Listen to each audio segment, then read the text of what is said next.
ఈ రోజు మా ఫ్రెండ్ పెళ్లి అలా అని చెప్పేసి టిప్ టాప్ గా రెడీ అయినా కానీ దీని వెనకాల చాలా స్ట్రగుల్ ఉంది. ఏమైందో చెప్తారు చూడు. తగలబెట్టండి సార్ నిరంజన్ గారు. సో ఏ గైస్, మన కొత్త బ్లాగ్ లోకి అయితే స్వాగతం సుస్వాగతం. నైట్ ఊరు నుంచి 1 వచ్చినాం అనమాట. ఇంకా నైట్ అయిపోయిందిలే అని చెప్పేసి పనుకునేసిన. పొద్దున్న లేచి కార్ చూసామని చెప్పి వెళ్ళి చూస్తే కార్ చూస్తానే ఫా అనిపించేసింది. టైం చూస్తే తక్కువ ఉంది, తొందరగా లేలేదు, లేట్ గా లేచినా కాబట్టి కాల్స్ వస్తున్నాయి, పెళ్లి అయిపోతుంది తొందరగా రా అని చెప్పి. అది పంజర్ పడలేదు, గాలి తగ్గిందని చెప్పి గాలి పట్టుకొని రెడీ అయ్యి బయలుదేరేటప్పుడు గుర్తొచ్చింది కార్ గలీజ్గుందని చెప్పి. సర్లే ఎట్లో లేట్ అయిపోయింది కదా, క్లీన్ గా ఉండాలని చెప్పి వాటర్ వాష్ చేసుకుంటామంటే ఒక్క షాప్ కూడా ఓపెన్ లో లేదు. అట్లని చెప్పేసి మా నాన్నకు ఫోన్ చేస్తానే అన్న వచ్చినాడు అనమాట. వచ్చి రే తమ్ముడు పనోళ్ళు ఎవరు లేదరా అంటే నేనే పనోడు అయిపోయినా అక్కడ. సో ఫటాఫట్ కార్ వాష్ చేసి ఇంకా కారే కాదు టైర్స్ కూడా క్లీన్ గా ఉండాలని చెప్పి టైర్ ఫామ్ అయితే నీట్ గా కొట్టేసిన అనమాట. మన సెకండ్ షాప్ లో పెళ్లికి అయితే ఫైనల్లీ వచ్చేసినాం అనమాట. ఎంతైనా మన కార్ 1/1 కాబట్టి వేరే లెవెల్ కనిపిస్తుంది ఎక్కడ ఉన్నా కూడా. థ్యాంక్ యూ సో మచ్ హఫ్షి, ఎందుకంటే చాలా బాగా రిసీవ్ చేసుకున్నారు అండ్ చాలా మంచి మర్యాదలు ఉన్నాయన్నమాట.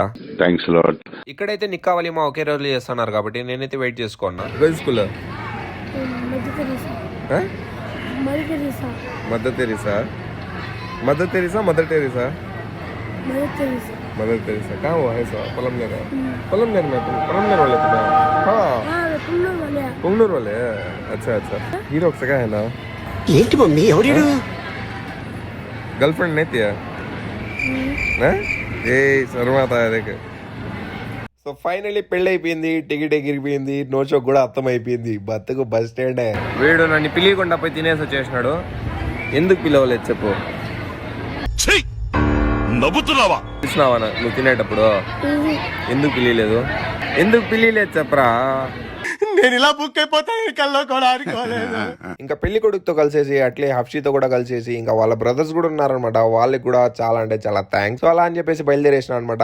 I literally like this guy, I had so much fun. And మీరు కూడా వీడియో నచ్చినట్లయితే లైక్ చేసి ఫాలో కొట్టు మావా. కలుద్దాం, బాయ్.